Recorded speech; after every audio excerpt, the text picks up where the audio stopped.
Welcome to another edition of Millennials Are Killing Capitalism Live. It's good to see folks again. Not long, I saw most of y'all yesterday, but Eric, welcome. Good to see folks. Um, so today we have somebody who I'm excited to have a conversation with. It's someone I've known for a number of years now, actually, through study groups. I first became familiar with this person actually through Jailhouse Lawyers Speak in a project that we were trying to put together that didn't actually come to fruition. But anyway, let me just introduce her. So Ndindi Kitonga is a Kenyan educator, longtime community organizer, and houseless rights advocate. She is the co-founder of the Angelus Workshop School, a radical secondary school in Los Angeles with a focus on democratic learning and class consciousness. In addition to her work in K-12 education, Dindi teaches ethnic studies courses for the Cal State University system and is a published scholar in the areas of Black feminist abolitionisms, socialist humanism, critical pedagogy, and anti-colonial education. There's more also in the show description about some of the organizing work that Dindi is a part of and so on. And I'm fairly sure that's an incomplete list too, just by the number of organizations that kind of were excited about this conversation and whatnot. So anyway, Dindi, welcome to the show. It's great to have you. Thank you so much. Yeah, I'm quite excited to actually be here. Feels a little bit like a 90s radio show where you'd call and be like, long time listener, first time caller. So that's what I kind of feel like as a fan of the show and as a show that I know has contributed a lot to my own philosophical understanding. So I'm excited to be here. That's awesome. Yeah. And I mean, you're more than just a listener. You're somebody who, we've been in study groups together, and, somebody that I've learned from as well. So, yeah, it's great to be in conversation in this format. So one of the reasons, there's a few different things that I'm interested in talking with you about. Some of them we probably will get to today, and some of them we might not get that deep into today. And maybe we'll have another follow-up conversation to go more into.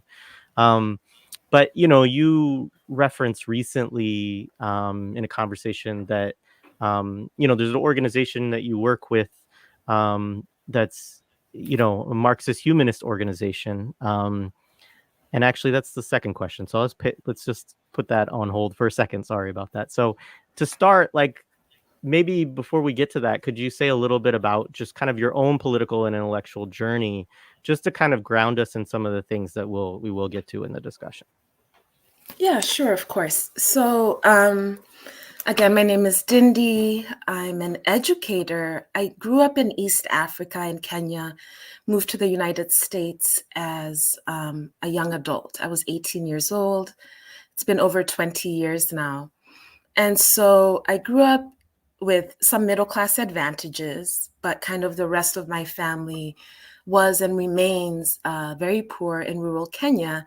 And also my family were part and participated in kind of nonprofits and were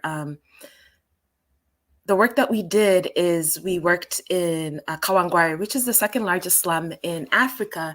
We were doing a lot of kind of social work. My parents were evangelical Christians, and that's kind of what it was. So I grew up around nonprofits. I had a lot of analysis around whatever that was.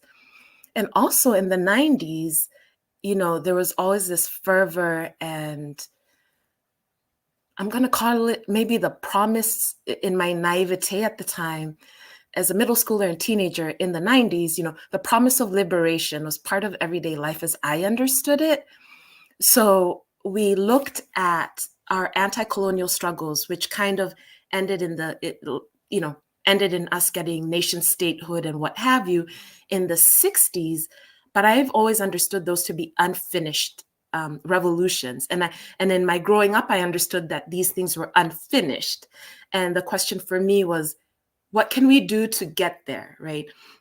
And then it was also my understanding of what the West was doing and what US imperialism was doing. Most instructive in my life were what was going on with apartheid in the early 90s, the attitudes in the US, the fact that people couldn't get behind it was surprising and shocking to me, that it took so many years to kind of be like, well, maybe this is a bad thing, kind of, and we should sanction people, or it's not cool. Like, that really was shocking to me on some levels as well. And yeah, the Johnny Come Slowly part from the US, apart from, I want to say, I was really heartened by the movements in colleges, black movements, people of color movements. And I actually do want to say, I was a little critical of the white left, because I also thought they were a little Johnny Come Lately to that one. Again, 91, I was like 9 years old, but that was my takeaway. And then after that, came the genocide in Rwanda. And in the same way that the genocides that are going right now in Gaza and Congo and elsewhere, like, I've never been the same from that.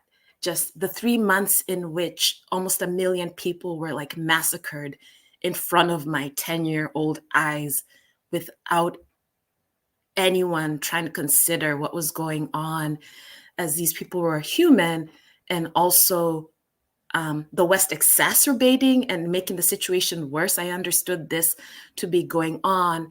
And then from then, it was kind of the fact that there was this kind of growing refugee industrial complex within my own nation state, because we were not affected by all of these things in the same way. So we didn't have the same thing that was going on in Rwanda, Uganda, Sudan, before kind of you get Sudan and South Sudan, Ethiopia and Somalia. And so what happened in the nation state that I'm coming from was kind of the elites and the bourgeois classes. They're like, at least we're not that. So a lot of energy was put into, like, at least we're not that. But what was also growing in that particular environment, again, is this thing I'm calling a refugee industrial complex, because as I understood at that time, this is a temporary place that you go, not a permanent displacement. And the fact that you can be third, fourth generation refugee in a camp still somewhere in rural Kenya was mystifying to me, and still mystifying to me. And the fact that it's a particular complex that reproduces itself, as if we should always have displaced people, always people who are refugees, was deeply troubling to me as a young person. I also do want to say that it became very apparent to me that where I was and whatever I was doing was being destabilized by this kind of so-called US foreign policy that was supposed to offer something to people. I developed some kind of US imperialist kind of analysis, not very deep, but I think that's where that started. And also this idea that bourgeois human rights or political equality was not the promise of the human emancipation that I understood that my ancestors fought for, that I kind of naively understood that we were all behind. Like, truly, in my teenage brain, I really thought, are we not all behind this liberation business? And I was shocked that we were not. So that was something that was compelling in my own kind of development. I will say that I did attend colonial systems modeled after kind of British schooling and whatever it was. But Fanon, Biko, all of our freedom and fighters, revolutionaries, also the women, Mabel Love, Funimalio Kuti, Pan-African concepts, these were upheld and understood. The pop music was Free South Africa when I was growing up. That culturally, I just really thought we were all, at least as human beings, on the same page with some of these things. And so when I moved to the United States, the culture shock I experienced wasn't so much that I couldn't have the food or the relationships or what I had where I grew up. It was more that I was really shocked in a kind of way that US citizenry is really primed to be self-interested consumers and not at all even question anything going on, that further kind of radicalized me. And I think part of the reason we're actually having this conversation, and I'll bring that to a wrap, is my kind of, after hanging out with people and all of these notions, revolutionary or not, was this idea that in academia, when I did become a graduate student in the early 2000s, I thought I'll have better answers around this. I want to become an educator and really figure out what emancipatory education would be. Our first reading of Fanon struck me for three reasons, and I wrote it down, and I will read it, because there was a type of embarrassment that came out of the professors who were teaching the program that I were teaching, that I was being taught in. And they were embarrassed about three things about Fanon that I was not embarrassed about. And I think from that day forward, I couldn't move forward in those institutions. The first kind of thing is they were embarrassed about Fanon's sense of emancipatory humanism. Again, it's not that they were embarrassed about it because they wanted to dispense with Western notions of the Enlightenment or humanism.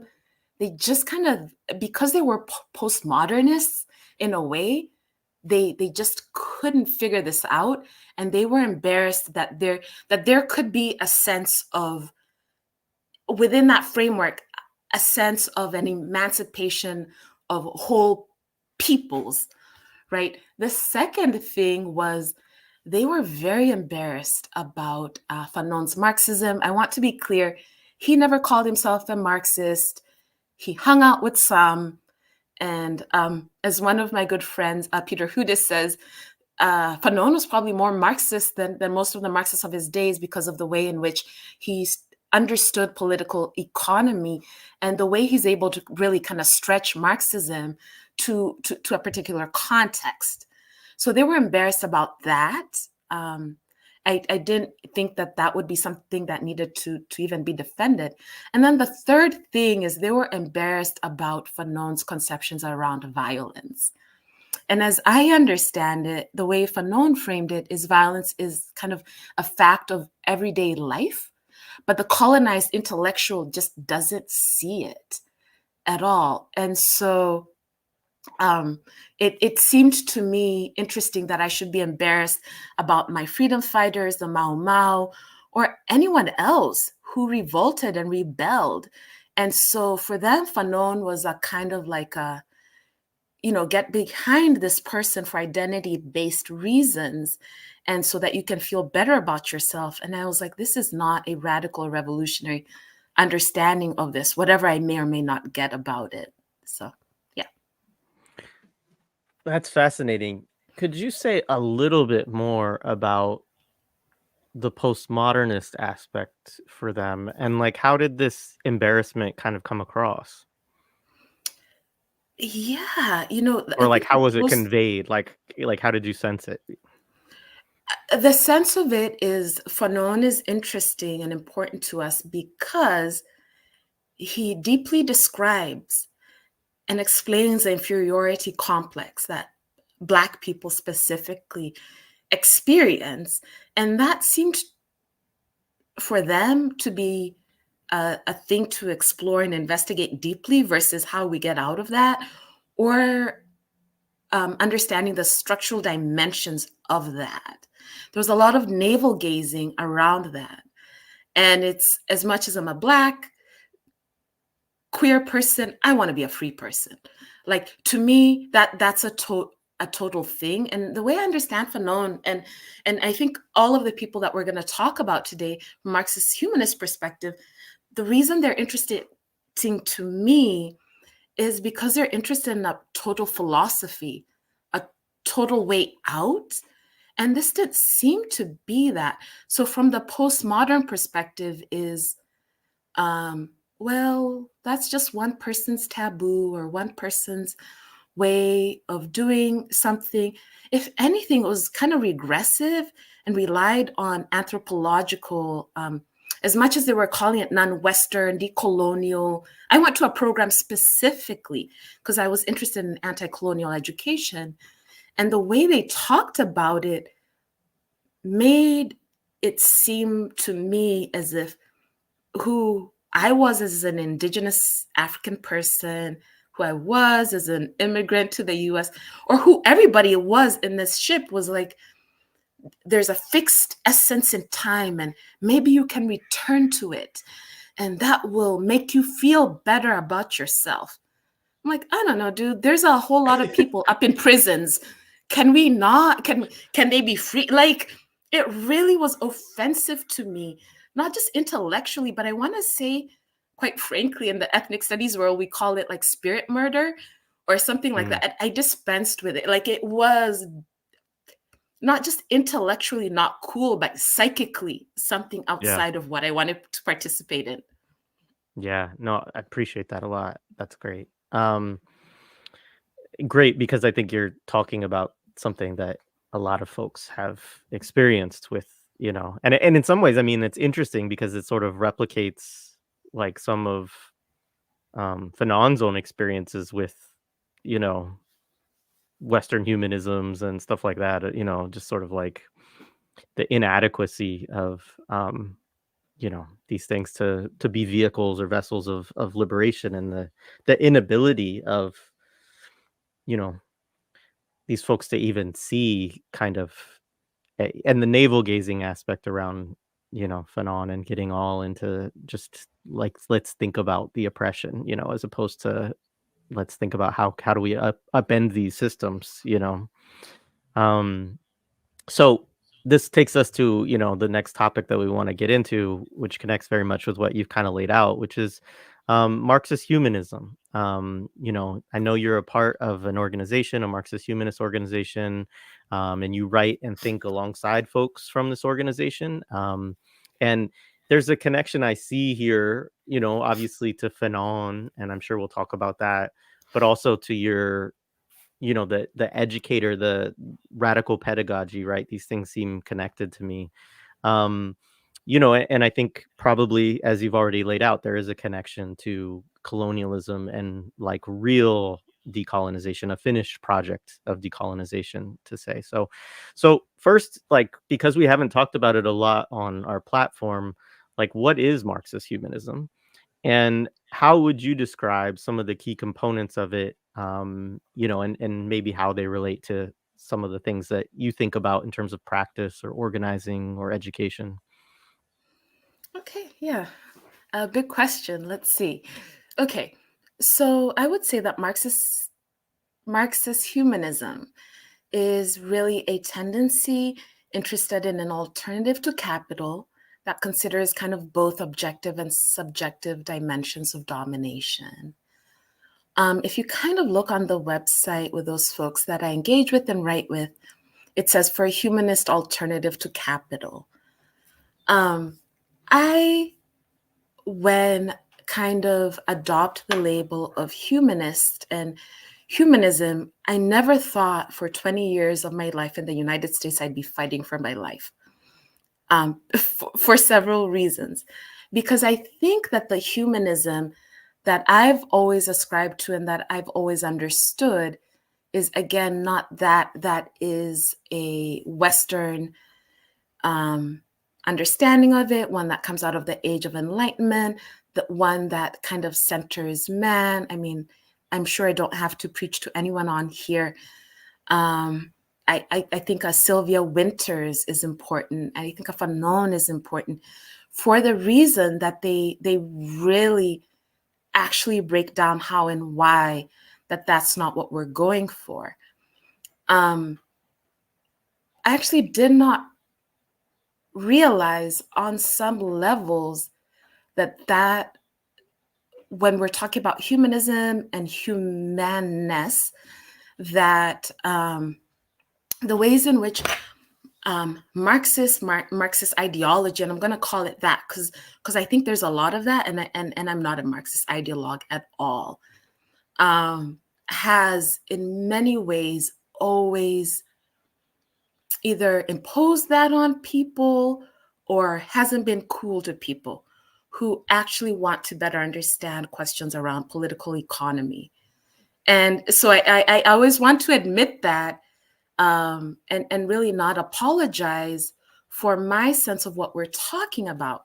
I'm also hoping when the questions come up, people will bring up and push me on the question of speciesism, because then the question is, do not all other life forms or anything else that is living count in this quest? Is what you're promoting a supremacy of human? And I'm going to say really no, because my understanding before I needed to start fighting this stuff, because maybe I misunderstood what other people thought about it, is I really come from more of a foundation of an African humanism. Here, maybe principles around Ubuntu or Falele, who's kind of our African humanist father figure, the person who really kind of puts it together in words. I would not say he's the father or author of whatever I'm about to talk about, but he lays it out very well. And kind of our sense about it is, this is a philosophical stance that doesn't even necessarily center the human being in the way Western understanding is, but it's a way of being and relating to each other in a different way.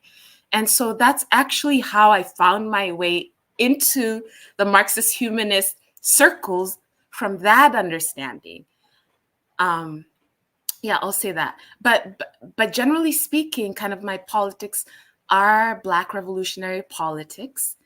And when I've understood them at their best, Black revolutionary politics stretch and extend Marxism and the writings of Marx, because he's someone who put in a lot of decades describing actually industrialization, means of production, and all of these types of things from the context that he was in. And so I think there's value in actually really studying and thinking about Marx in this way. I also do want to say, with all my caveats, before I get deeper into what I think Marxist humanism is, I think within the tendency, Marx is a philosopher and then a political economist kind of theorist. There are others among them, socialist humanists, Marxist humanists, who we take seriously and whose works we critique and think about: Fanon, Luxemburg, Nenevskaya, from other socialist humanists. And I think what has compelled me and at least kept me still around is that there are people who are involved in care work, education, therapeutic work, psychiatry, sociology, different aspects of human dimensions, which I don't think a more dogmatic or orthodox Marxism necessarily always pays attention to. So I do think that's important. I do want you to notice that I'm not saying that Marx is our movement leader or head organizer in charge or any of those types of things. I'm just saying this is a philosopher really worth engaging with and extending and stretching analysis kind of based on what I'm talking about. And part of the reason the Marxist humanist kind of foundation that's laid out comes out of the 1844 manuscripts. And what Marxist humanists are really concerned about is the totality of Marx's work, from him being a young person all the way to his end of his life, with the 1844 manuscripts being fairly important, because this is where he kind of lays out that alienation is at the core of these, we'll call it thingification or reification of the relations that we have. And so we found that in other tendencies, people are kind of ashamed of a young Marx because he's espousing all of these philosophical things around the emancipation of human beings, if we can transcend alienation. So it's not just redistribution of wealth, it's not just objective material forces. Actually, capitalism as a system of domination does more to people than that. And I think that's the connection. And I actually think that's why Fanon was interested in Marx. It wasn't so much about all the chapters about what is socially necessary labor time. I think foundationally it was like, what is alienation and how do we find ourselves out? Other kind of Marxist or socialist humanists who we take seriously are Paulo Freire from Brazil. Unfortunately, I come from the field of education, and sometimes his work is understood as a kind of pedagogical cookbook. And that was my feeling and understanding from academia when I was in there. And it seemed to me that Freire was also articulating something beyond that, and it seemed interesting. Another reason Marxist humanism over these kind of 80 or so years has been important is I think this sense that race, gender, and all antagonisms they're just not epiphenomenal to capital, but they're deeply embedded. And so someone who's very interested and participates in Black revolutionary politics, of course, racial capitalism must be the conversation that we're having. Gendered and queer capitalisms as well are conversations that we must be having. And kind of that class first or class reductionist sense of what's going on, or let's answer the race or women question after a so-called revolution, has never appealed to me. And I don't think, I think that this is a strand of understanding Marx that makes a little bit more sense on that quest. I will say, though, as a quick little, that I think that there are many racial capitalisms, that there are multiple understandings of how capital dominates and questions of race dominate. Today's not the day to discuss that, but sometimes whenever the word racial capitalism comes up, it seems like we're all supposed to be on the same page about something. It's always clear to me that we actually are not, and for good reason, actually, to best discuss and figure it out. I guess 2 or 3 other things I'll say about Marxist humanism perspective is there's always a question around who are the revolutionary subjects of our day outside of orthodox understanding of a global proletariat. Dunevskaya comes up with this concept of Black masses as vanguard. And I actually think that perspective is helpful today when we have all sorts of workers in all sorts of sectors across the global South. I do actually think there are things that Marx did not anticipate on this work scale. And I think the fact that we wrestle with this on a regular basis of who is the revolutionary subject of our day outside of just immediate you and your workplace are super important to us kind of getting free. There's the question of vanguardism. Again, here, I'm not knocking a vanguard party. If you have one where you are, if there's a socialist, a left-leaning party, anything like this where you can contribute, it contributes to your self-development, the self-development of your community, get in there and do stuff. That's actually not what I'm talking about. What I am talking about, though, is what is a philosophy about vanguardism, right? Like I'm admittedly, and I also want to, before this conversation started, Jay and I talked a little bit about how on a regular basis, anarchists and all sorts of people who you don't think would be into Marx kind of just pick up pieces I write and other people I know who write and just publish them. It's good to not offend the anarchists. I also do like the fact that on a pretty regular basis, I'm described on a whole spectrum of things on the left that maybe it's useful. I don't know. Or maybe it means I'm doing too much. That's not helpful. I don't know. But I do think that a critique of vanguardism is important as an ideology, not so much as we need to get together and do stuff.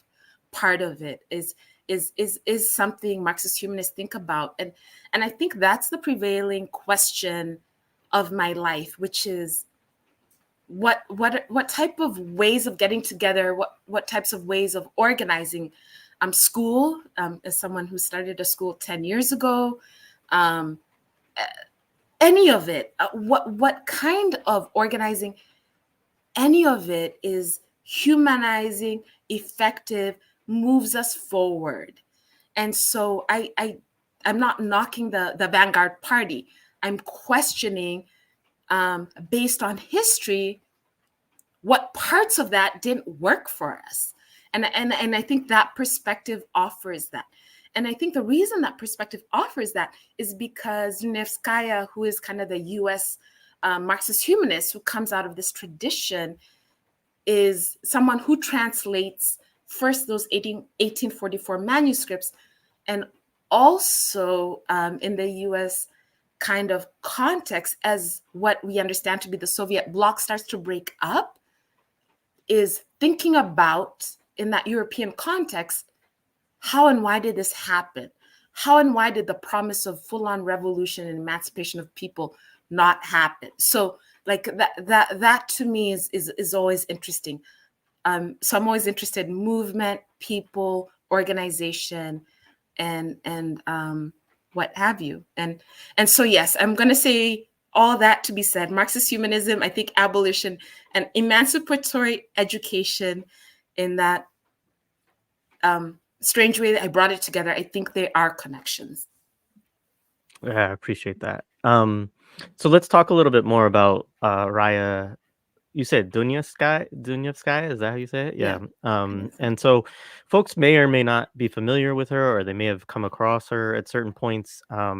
She's a bit outside of a lot of our kind of direct engagement at Millennials, but she overlaps in some very interesting ways, in part because she's in a lot of different organizations over the years, and she's also splits from a lot of different organizations over the years. For many years, she was a close comrade of CLR James. They developed what was called the Johnson Forest tendency, which was part of a split from, I think, the Socialist Workers' Party, maybe.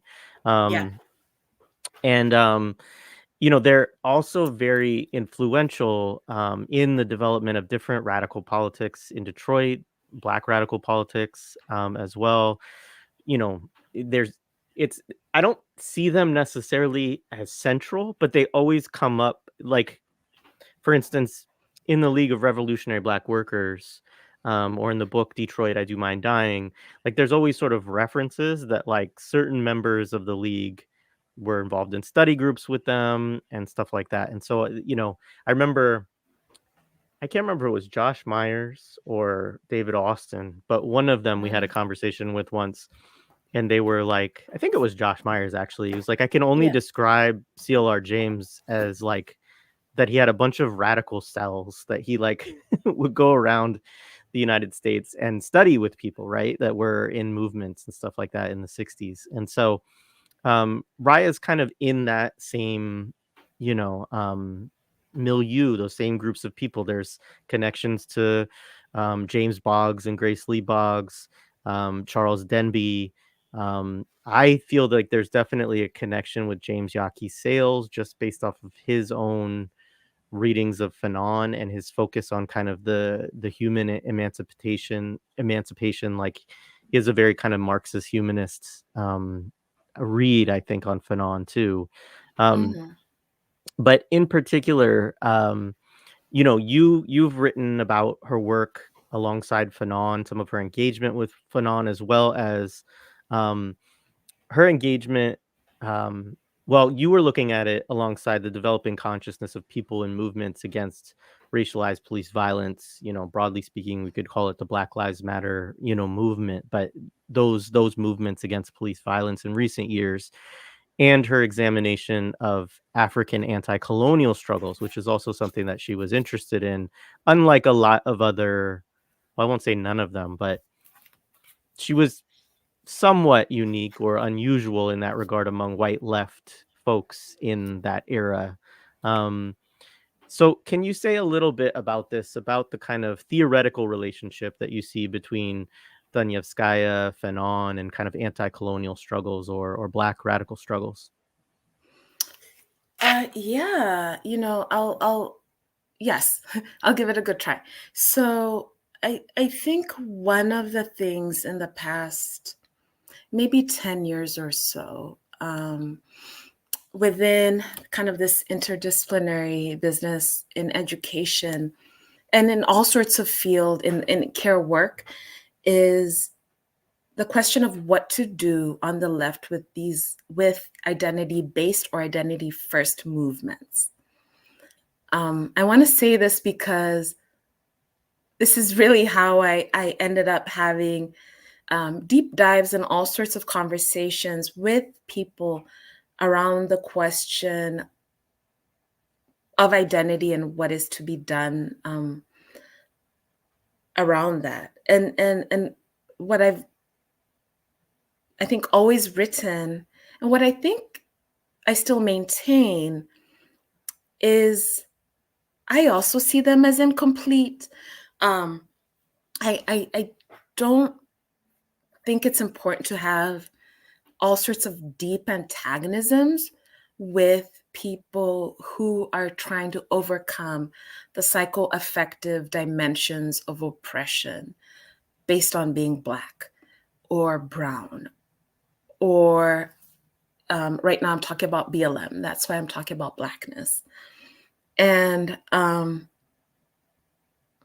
what ended up happening with that is conversations around how should we think about identity movements on the left, on the Marxist left specifically. So this is how the reason I'm saying this is how I ended up writing a couple of pieces that spend some energy doing that.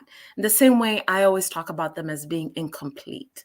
So I don't knock your desire. I think it's a real problem, actually, to knock people's desire, their surface desire, and their surface, like what they see is the problem, and wanting, representation to me is not the problem, as it's more to me like it's just not a complete thing, right? And I found more, I don't know if mileage is the word, but I found it more useful to talk about it in that way, where again, education is a field in which we're talking about identity in these ways that I don't actually think ultimately make people free. But if this is where people are, I don't think it's an incomplete, particularly my reading of Fanon and everyone else, that's someone who's made some strides towards understanding something. So why should I knock them for that? It's more like, how can I push or extend this understanding? And so this question around kind of what's going on with this, I'm actually going to read a quote from Dunevskaya, and maybe that'll help relate how and why I do actually think she's an interesting and important person to at least engage with. She has a book called American Civilization, and what she conceptualizes as a vanguard are Black masses, not one Black individual or what have you, but Black masses. And she says, above all, we hold fast to the one worldness and the new humanist thinking of all oppressed, from the East German worker to the West Virginia miner, from the Hungarian revolutionary to the Montgomery bus boycotter, as well as from the North Carolina sit-inner to the African freedom fighter. The elements of the new society submerged the world over by the might of capital are emerging in all sorts of unexpected and unrelated places. What is missing is the unity of these movements from practice with the movement from theory into an overall philosophy that can form the foundation of a totally new social order. And so I do think that Dunevskaya is important as a philosopher. Again, I'm not talking about movement leader or, head organizer in chief or any of those types of things, because of this understanding that she gains from moving through And with all of these different people, and also this interesting fence of straddling objective and subjective, actually, the reason her and CLR James, which they have complete respect of each other and their ideas till the end, is, you know, she thinks he moves more to the subjective end, right? So I think Marxism humanism is that as well, and I want to bring it up, that discomfort of straddling both of those in the quest of this question around emancipation, full emancipation.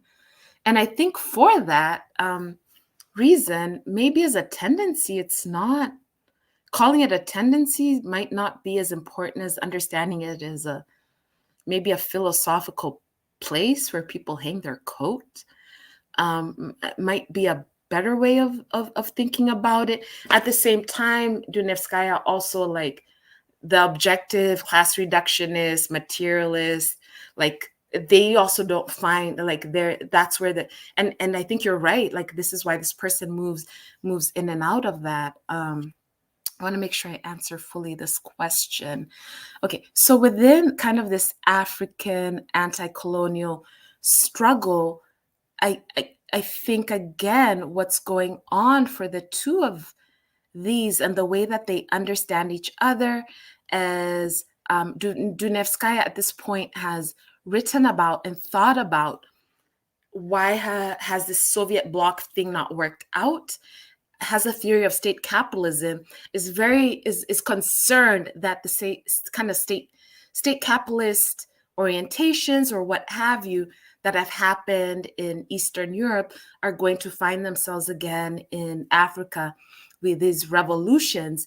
And then she latches on to Fanon's theory, who she embraces wholeheartedly. And I think that's important for a Black politic too.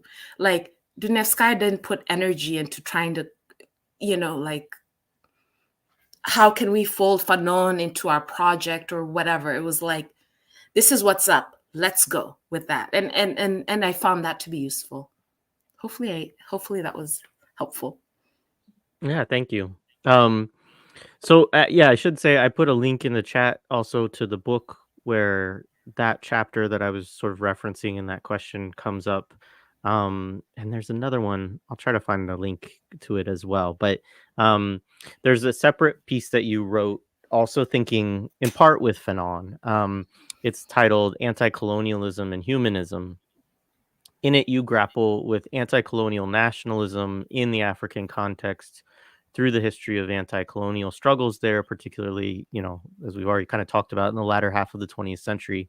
You use Fanon as, in part, as a guide in this piece to think through various contradictions that he was already able to see at the end of his short but remarkable life. And I think that's one of the more, kind of amazing things about Fanon, if you read Wretched, is like how present a lot of the insights feel of, like, oh my God, like he really understood neocolonialism already, even as he's still in, a revolutionary, phase in which he may not have fully experienced it yet. He can already see the contradictions that would kind of lead to that formation. Um, and in particular, you look at kind of the problem of transition to socialism faced by African countries, some of the contradictions faced by Africans around religion, colonial imposition of Christianity, and the role of consciousness movements like the Black consciousness movement in South Africa or the Negritude movement. You also, in this piece, interestingly, bring in Glenn Coulthard a little bit. I know you wrote this piece several years ago now, so there may be some things that you would add or change based on kind of continued practice and study. But I wondered in particular if there are aspects of the Marxist humanist tradition that you find useful in examining these questions of anti-colonial politics beyond flag independence. Yeah. Thanks.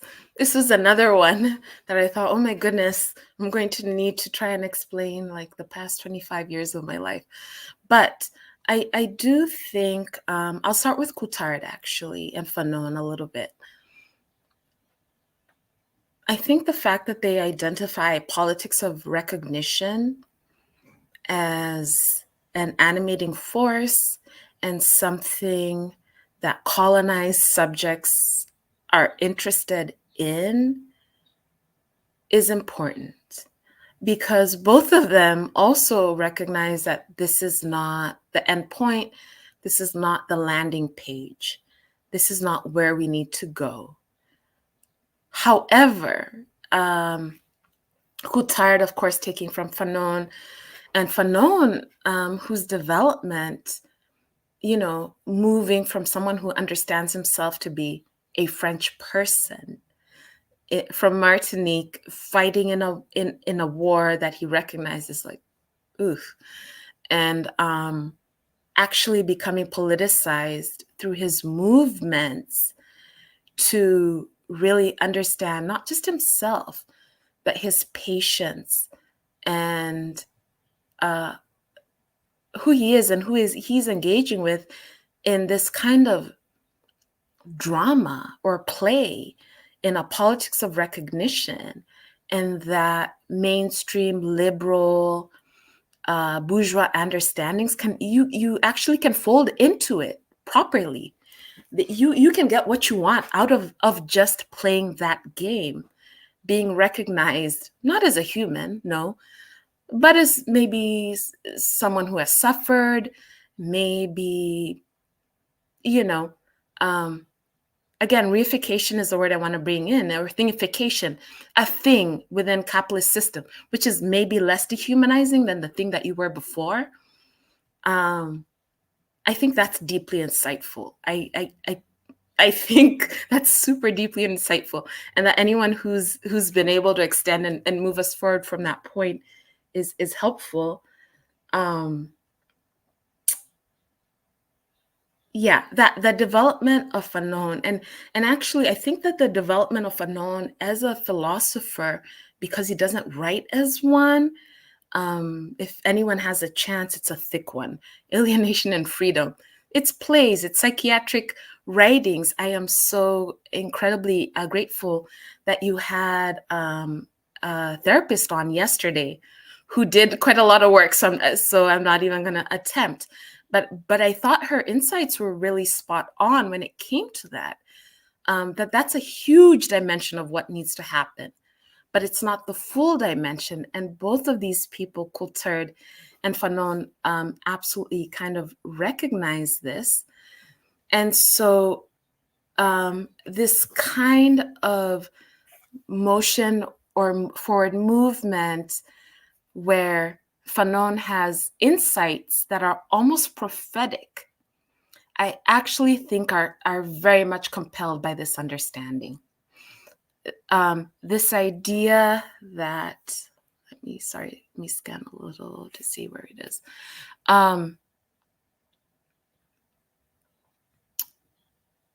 Even before kind of the Marxist-Humanist sense of what a state capitalism can be, and maybe that's not what we want, is this idea. Fanon recognizes, I think, because of this orientation towards that we have to move beyond a politics of recognition, because if you need to be recognized anyway, like philosophically, the argument that both of them make in this thing is, if you need to be recognized by a group of people, were you people anyway? Like fundamentally, that's the one that's hard to me. And so I'm someone who struggles with the contradictions of this, and I'll give it a little bit more of a concrete thing. So we're not just doing thought experiments. The idea that you can be a group of people, a nation of people within the United States, who are understood as Native peoples. I'm in California, so the Tongva don't have federal recognition. But the fact that maybe you got to do that to get what some of the other things that you need to do is absurd, because that's the only way in which you are recognized as people. Like, if peopleness needs to be like filtered through and recognized through a state that's top down. Like there's a real problem there. And I think fundamentally that's what it is. Even though I didn't properly answer that question. Let me see if I had other insights in there. Sorry, you can throw in other things. I do repeat myself a little. I think that's a great example. And I think it's also always like, what do people give up in order to get those forms of recognition, right? I mean, on some level, often they're giving up certain rights also that they have as peoples in order to get these bourgeois rights, but also like comporting your political social kind of structure to like what the US government says that you need to have in order to be recognized as you know a, have some sort of whatever federal recognition, right? Like you have to have a certain political structure that's laid out by the US government in terms of how that has to look, as opposed to whatever um indigenous forms of kind of sovereign structures that you might have had, for centuries or whatever, and so yeah, I mean it's I don't know. I mean, I think about that um a lot through the conversation we had last year with the Mohawk Warrior Society, and their discussions of themselves basically as like this. I mean, in some ways they're kind of like a sect, but they were a sect that like rediscovered their language, that taught themselves, passed down all the forms of um sovereign decision making and things like that that they had before. And so in some ways they sort of recovered the authentic sovereignty, and it put them at odds with the people who were the formalized sort of tribal leadership within the US and Canada, because as a nation they cross the border too, which is a whole other thing. But yeah, I think that's a lot of what is there in that question around recognition. Um, the so let's talk a little bit about this book. So recently, some members of the International Marxist-Humanist Organization participated in the republication of Marx's critique of the Gotha program. Is it Gotha or Gotha? I've never known, as I don't I say speak German. Gotha, but yeah, me either. Um, so you brought this. I mean, one, I'm interested in that book, and I mean in that text, because it's a very interesting text for folks who don't know anything about it. It was not published until after Marx died. Engels published it. It was an internal critique, essentially, right, to the Marxists, to the German Social Democratic Party, which was the Marxist party of the time, of what they were proposing as their program. And so it's really spicy at times too. But so you mentioned this also so one, I'm kind of have a two-part question. Of one, I'm sort of interested in what is it that draws, you think, your organization to this text from Marx. And then I guess the other one is, you mentioned that there was some insight or connection for you to pedagogy with this text. And so I didn't know if you want to talk a little bit about those two things. Yeah, thanks. I'll give it a go. So the Gotha program is, you did a very good description about this. It is Marx trying to have a little bit more of a concrete discussion on the transition to a post-capitalist society. And so the concepts of dictatorship of the proletariat, transition from capital to communism or whatever, what is proletariat internationalism, a sense of the party of the working class, social issues, including kind of education, care work, what have you. And so the reason I'm particularly excited about it or enjoy it more than other texts that Marx has written is it's very accessible, and it's a pamphlet. It was a letter written in response to social democracy. It is a complete pushback on social democracy and reformism.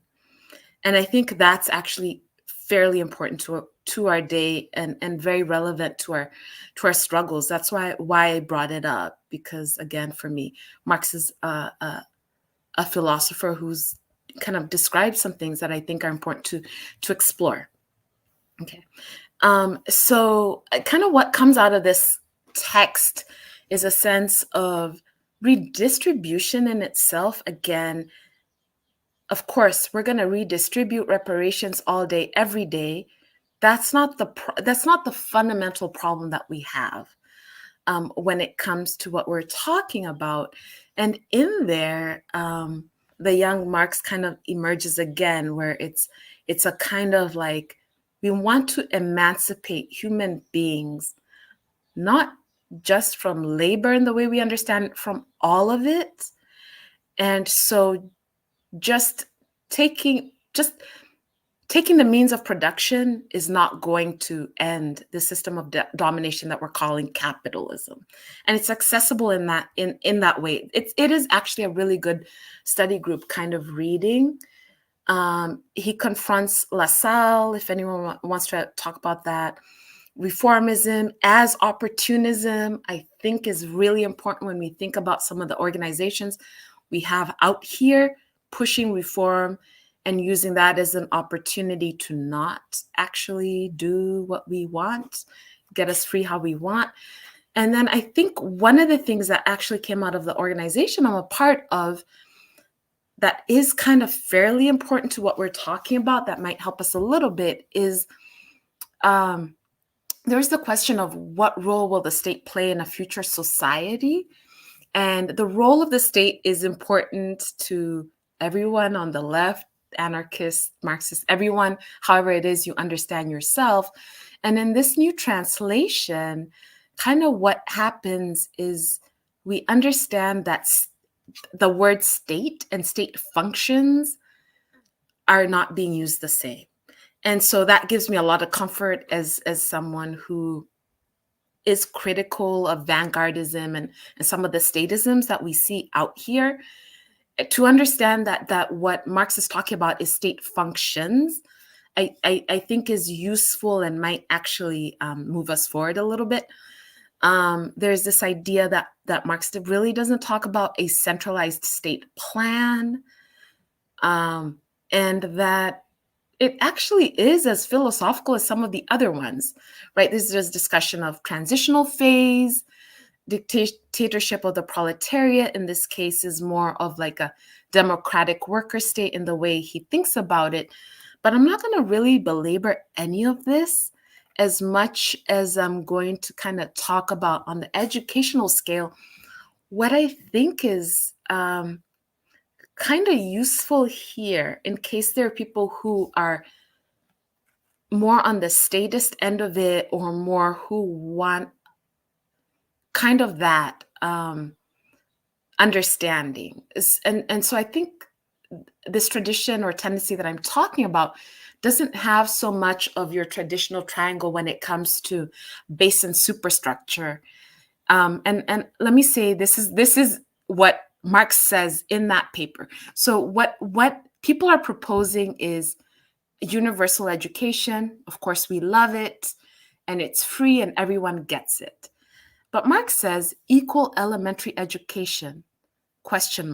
What lies behind these words? Is it believed that in present-day society, education can be equal for all classes? He's very critical. Then he goes on to say elementary education by the state is altogether objectionable, defining by general law the expenditures on the elementary schools, qualification of staff, branches of instruction, curriculum, what have you. That's a very different thing from government and church being in charge of schooling. And so even from that particular kind of perspective, it seems to me that really a top-down kind of state aligned or state created curriculum was not anything that was part of this philosophy for him. And I think also kind of moving from Marx, I didn't realize I'd talk about him as much as I did today. Kind of the models of education and kind of what Angela's workshop is, and all sorts of things that I've been a part of that I think are important are, again, I'll say Paulo Freire's kind of frameworks. And it's unfortunate that has kind of defaulted into let's create a program or pedagogical cookbook around this. I think the influence of cultural bearers and political activists and real revolutionary educators like Amilcar Cabral, like that's really where it's at. I think what the Mississippi Freedom Schools, when we were thinking and creating our school, was super important because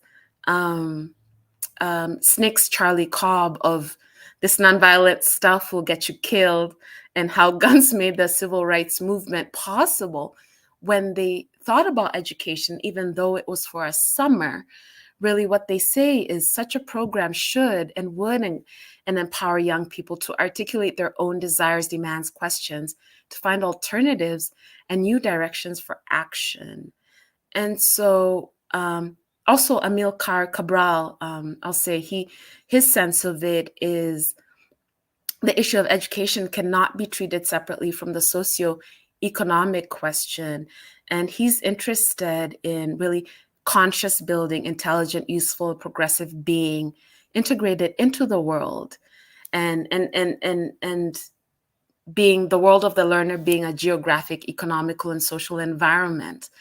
And so when I read people who take political questions of political economy seriously in this way, but also the question of subjectivity, how do we want to be together, and also this sense that being in itself is enough, that actually we don't need to have, Dunevskaya calls it a program hatching.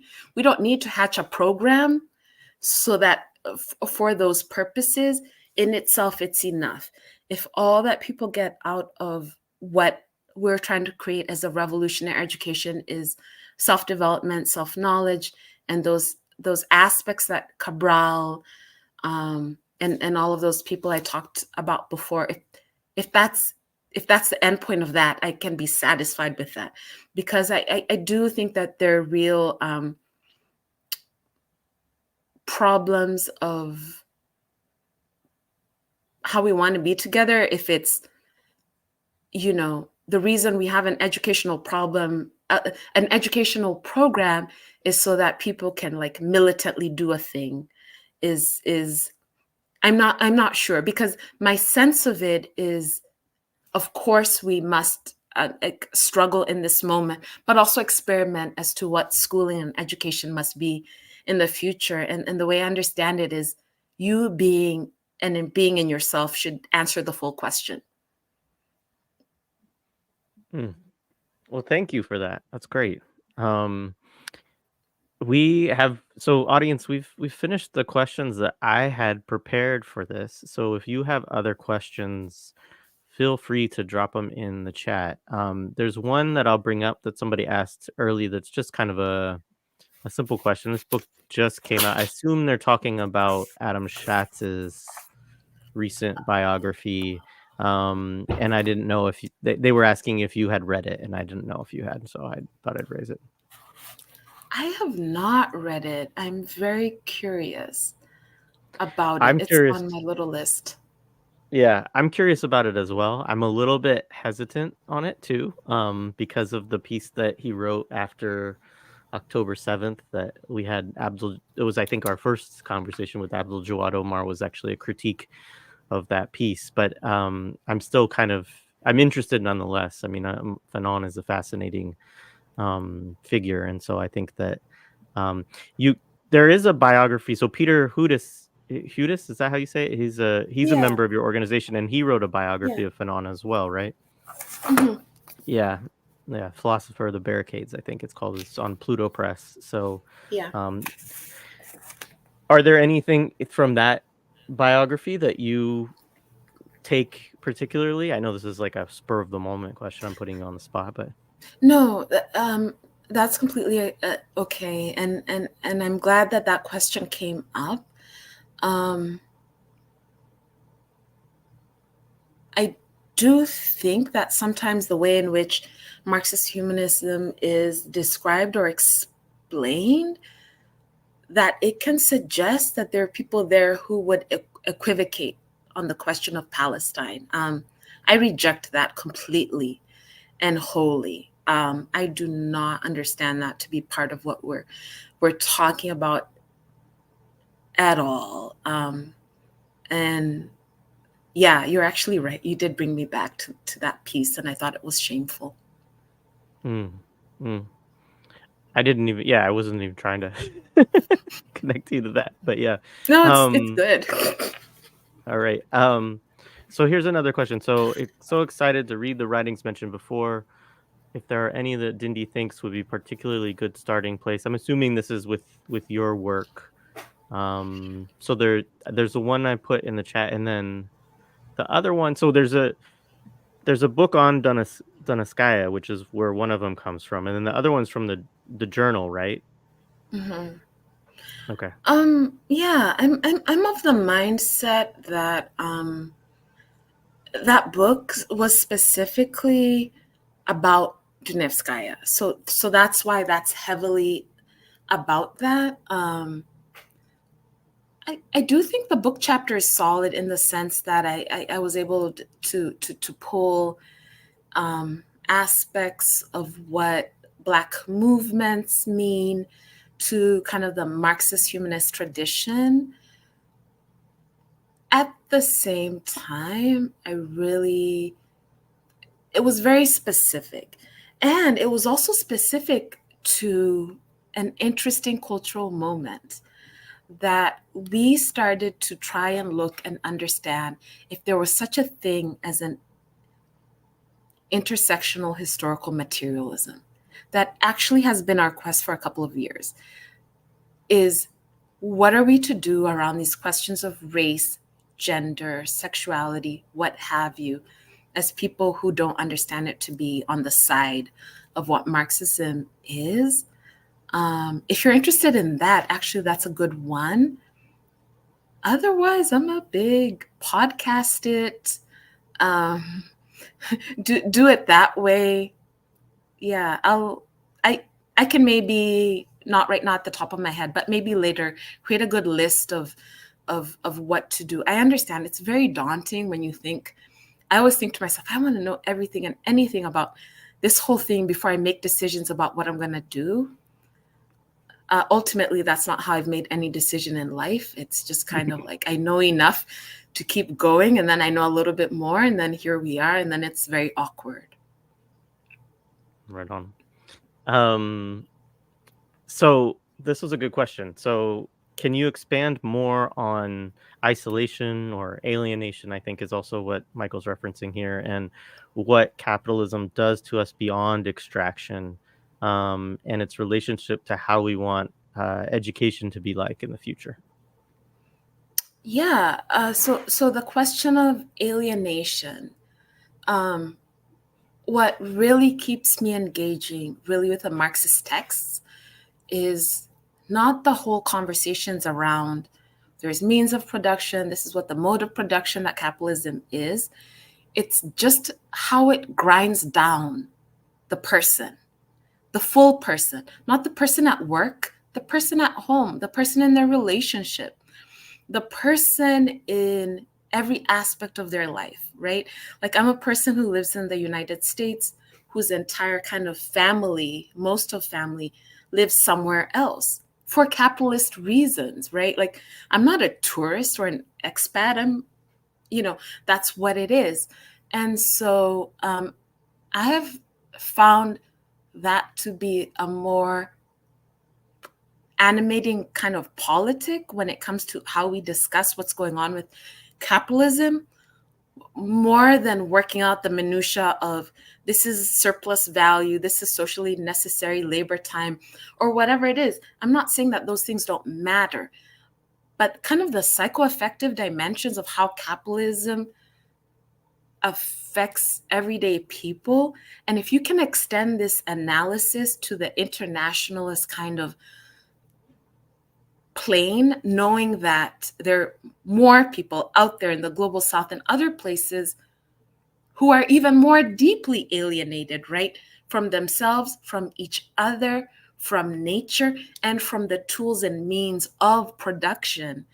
I think that's more of a way out than like, we need unions. Of course, we need unions. Of course, we need to figure out how to democratize the workplace. But I don't think that answers all of the questions that we have moving forward. Yeah, I appreciate that a lot. And it's like one of those things is like, I know that often in conversations, I sort of get, I have this like voice on my shoulder or whatever that does become like the meme of the guy like slamming down the domino saying the problem is capitalism, you know? Um, but I think a lot of times people interpret that as just a very economic, like a discussion of, oh, it's all about surplus value. It's all about like capitalism as just an economic system. And that's never what just want to say this more to the audience than to you.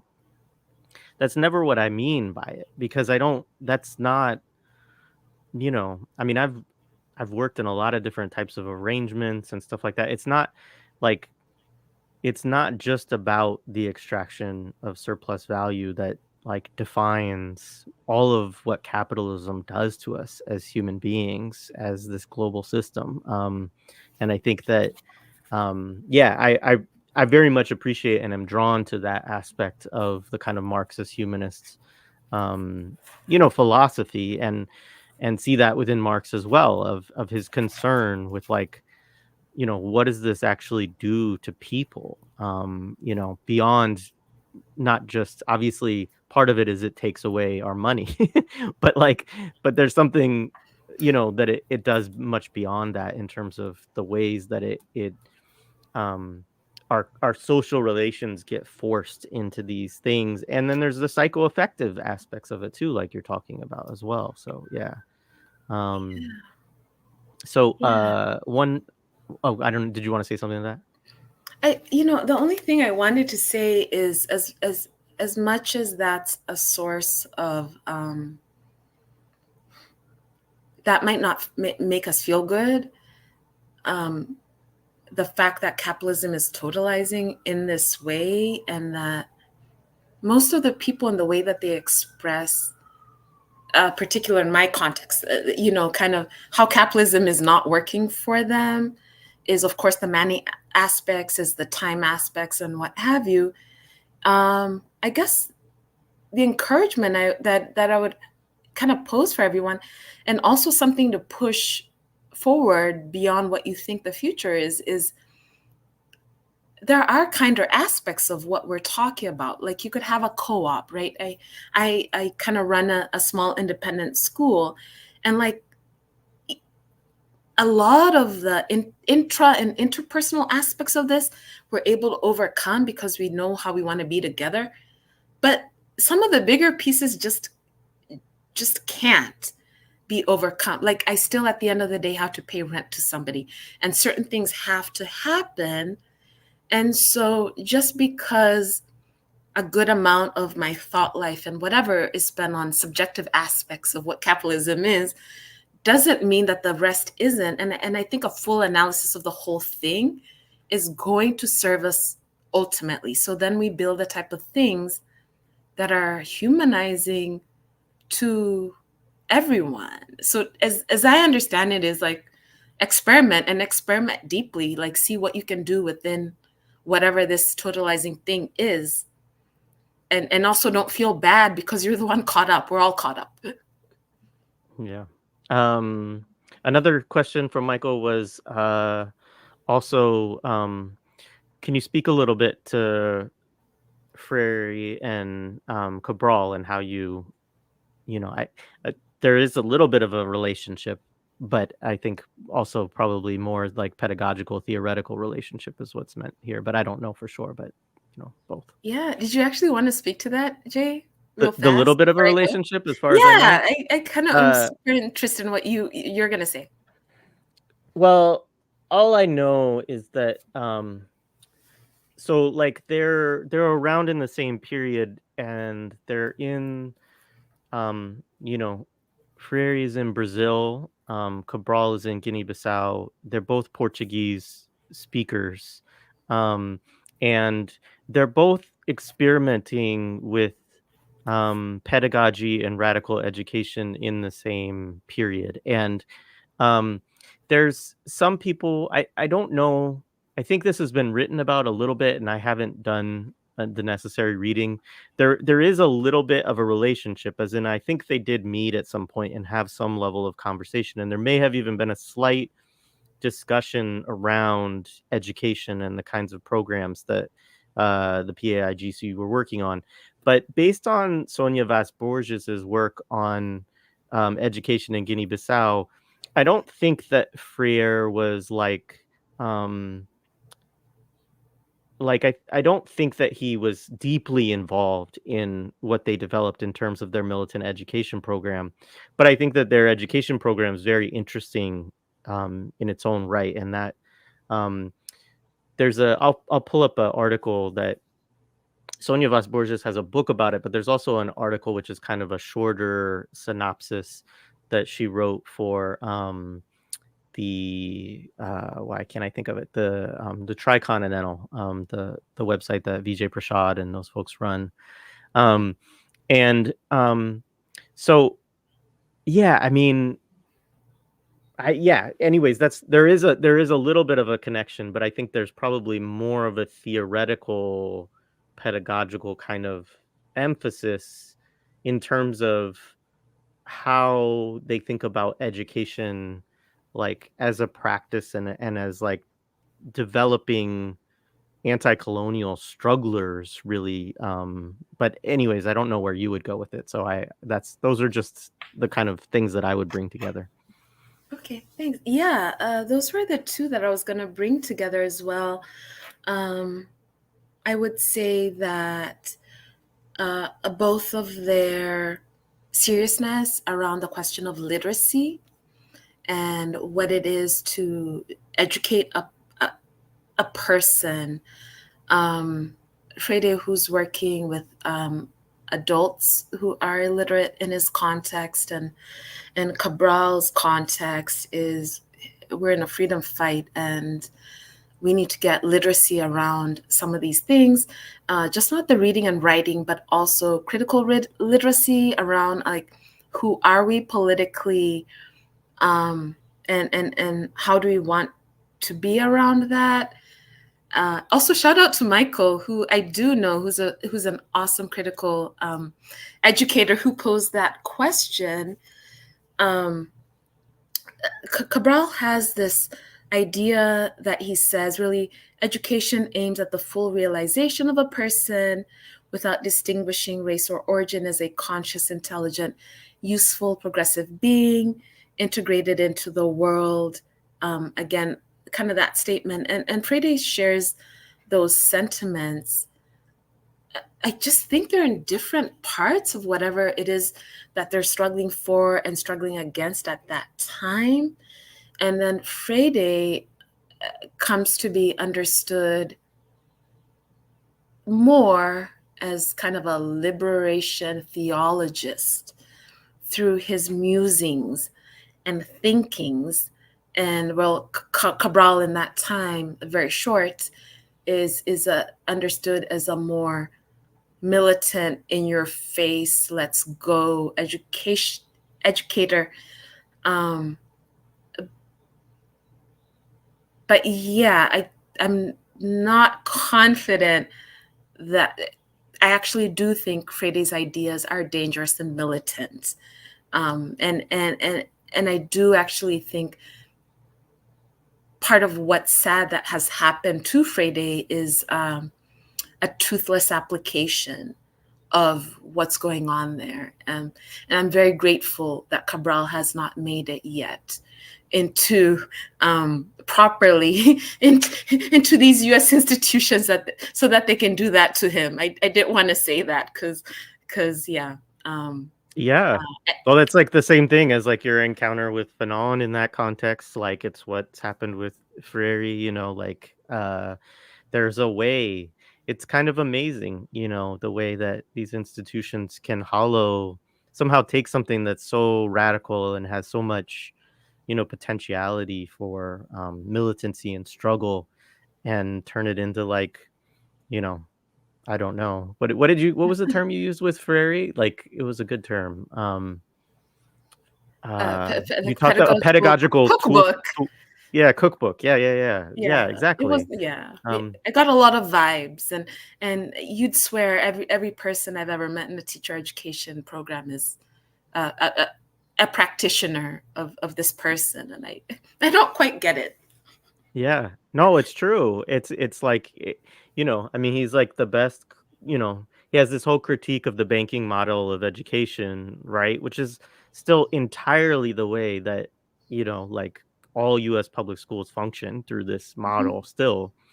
And yet somehow all the teachers are educated in Frary, but then just go and do the banking model of education.